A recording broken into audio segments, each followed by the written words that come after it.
Well, this certainly doesn't look like Lagoon, and I mean, you're right, it's not. I'm in Warm Springs Park in downtown Salt Lake City. What's up, everyone? It's Willette with Urbex and Coasters, and today I did go to Lagoon, so I have lots of footage from that I'm going to be sharing with you. Now, obviously, me filming an intro like this, there is a disclaimer to be doing, and that disclaimer is that this video is very disjointed.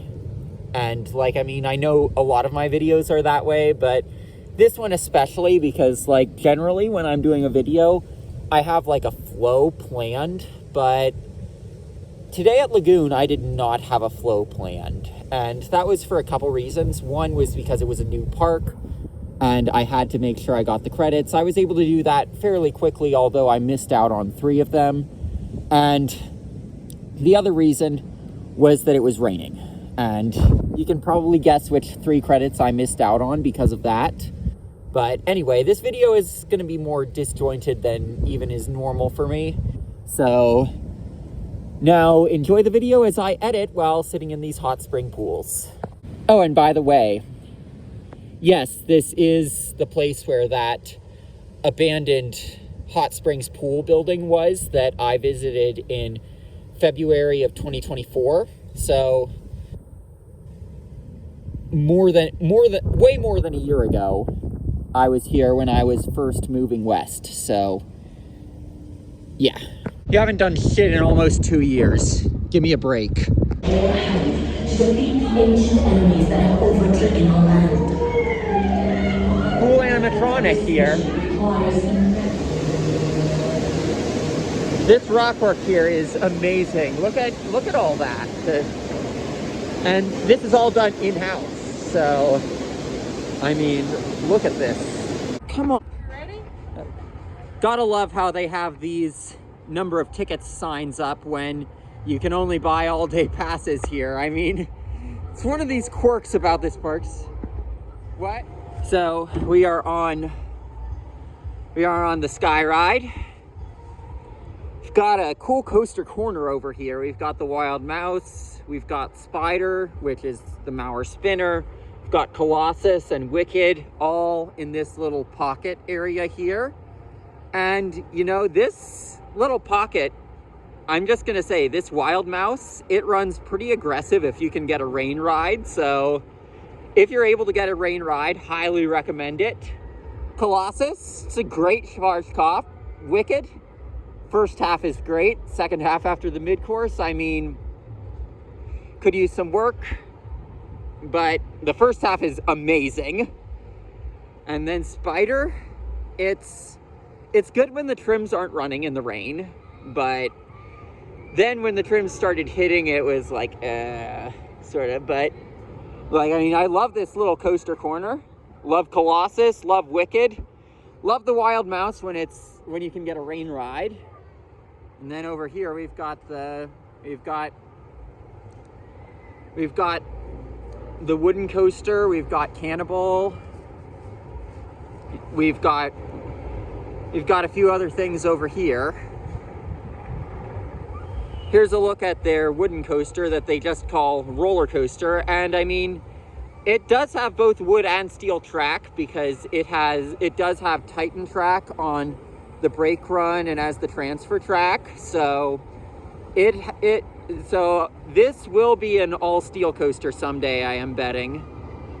But you know, for these wooden coasters that have classic layouts that have been switched over to Millennium Flyer trains, I mean, this has a few good airtime pops to it. So don't overlook it because it's a 1920s layout with Millennium Flyers, because it's really not a 1920s coaster because you've got a completely modernized brake run that's on Titan track.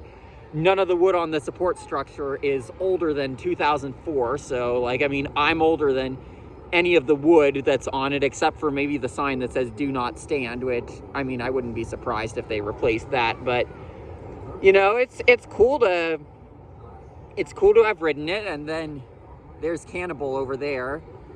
the world's largest in-house coaster and the world's tallest beyond vertical drop. So lots of cool rides here. Look at how empty that parking lot is today. That's what you get when you come here on a rainy Sunday in May. So, I mean, I've ridden all of the coasters that are open here at this point, as far as I know. Cannibal's awesome, so gotta say that. You've got that great drop, you've got some good hang time on the Lagoon roll. That helix at the end has some forces to it. But anyway, the reason that we're walking now is that they have a weird hand stamp policy here, so we have to get our hand re-stamped due to the fact that it is raining. Each streetcar will accommodate. So earlier I referenced that this has Titan track. As you can see, there's where it changes from Titan track to wooden track. So it's got steel track in the station and then wooden track for the course. So it's weird that they did that, because I would think the station track would be less stress. But you know, was hoping without the noise laws that they have back home, we might be able to see a working Wurlitzer here, but unfortunately, as you can see, it's not going. And they've got speakers up there to replace it. So I guess they've gone with the more maintenance friendly, we'll use a boombox system that Palace is known for, that is the case in all of California except at Santa Cruz. And even there they have to put them in a glass case because of noise laws. But like I miss having those Wurlitzers be used for real on carousels. That right there is the product of some snapping. So there is one thing that is sad about the fact that it was a rainy day for me at Lagoon. So this is Bombora. This is an in-house coaster. See that sign? That is because it has a tire-powered lift hill. So this, Jetstar 2, and their ENF Miler kiddie coaster, all three of those have tire-powered lifts. So if there's rain in the forecast, you should expect that you're not going to get to ride those. However, I will say the benefits to coming here on a rainy day, crowds are really light, and you get super wild rides on the spinner and the wild mouse. All the quirks of the European fairs, right here in Utah.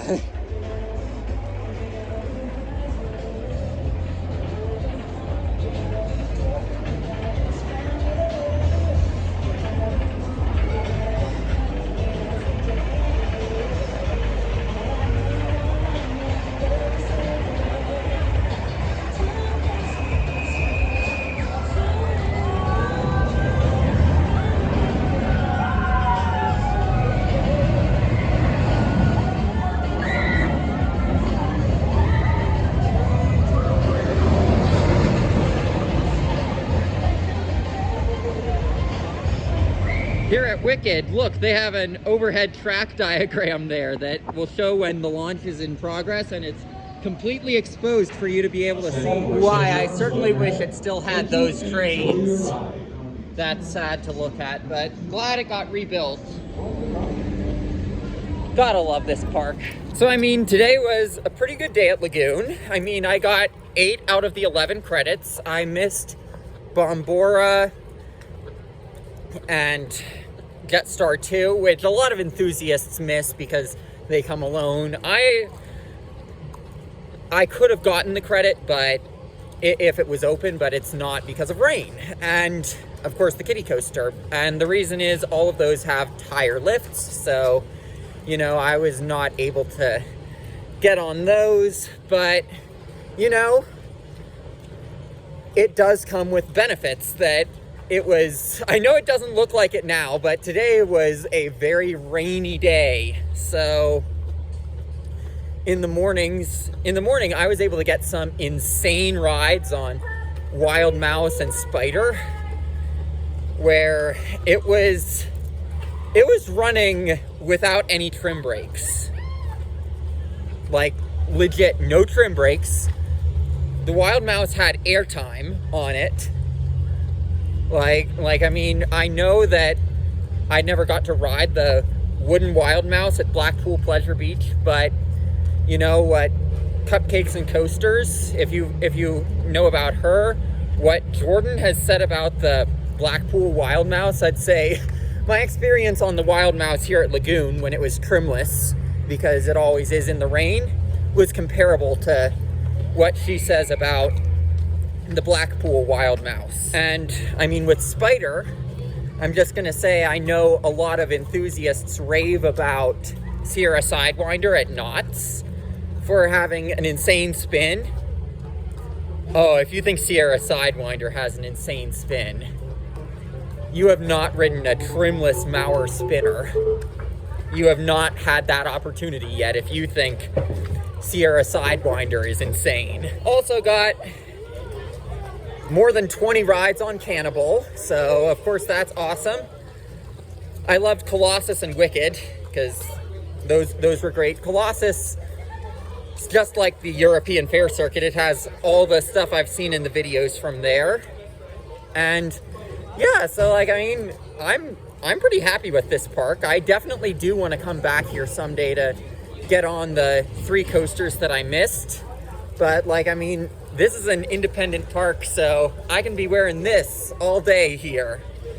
Anti-Zimmerman Coaster Club, because I don't have to deal with, hey, this is a Six Flags park. You're not allowed to criticize Six Flags as per our rules for influencers. I know you can't see me great due to the lighting, but those Anti-Zimmerman Coaster Club shirts are available on Etsy. Link below. I will say there are a couple things that I would like to see changed. So, like, I mean, they do have this weird hand stamp policy that they require to see a hand stamp at every ride entrance. And, you know, with a park where you have ride tickets, like, I mean, you did see where they have the tickets. Now, apparently they do have tickets that you can do for infants, but now you can't do a pay-per-ride system. So, you know, what's the point of the hand stamps? But, you know, you still got to show your hand stamp at every ride. And I know it doesn't look like it now, but my phone was not behaving when the rain was happening. So you didn't get to see most of the day how I would have filmed normally. But their hand stamp, it kept washing off, as you can imagine happens in the rain. So there were a few ride ops who weren't understanding of the fact that it's raining, the hand stamps are going to wash off. Everyone in the park paid for a day ticket, and we're like, you have to go get your hand re-stamped. So, like, I mean, that hand stamp policy, I think they need to revisit that, because, you know, it can really inconvenience someone's day. So that's just something I thought I'd bring up. And, you know, something else I'd like to bring up. This park does not have metal detectors at the entrance, and I did not have any incidents in here. So, you know, those big Six Flags parks, like, say, Darien Lake, where they have metal detectors and everything, that couldn't stop having the knife incident that I've talked about in depth with Darien Lake. But no incidents like that here. So, you know, just throwing that out there, that maybe having all that security theater is not necessarily the best thing for the parks to be doing, because it doesn't necessarily keep you safe. It just creates more of a hassle. You know, every piece of the brown roller coaster here is from 2004 or newer, and the station is all steel Titan track. So just throwing that out there to the National Historic Landmark Committee. But, you know, it's still a fun ride. Just throwing that out there, though. The building that housed the pool that these springs fed is still abandoned. No no demolition work has been done. Fence is still here.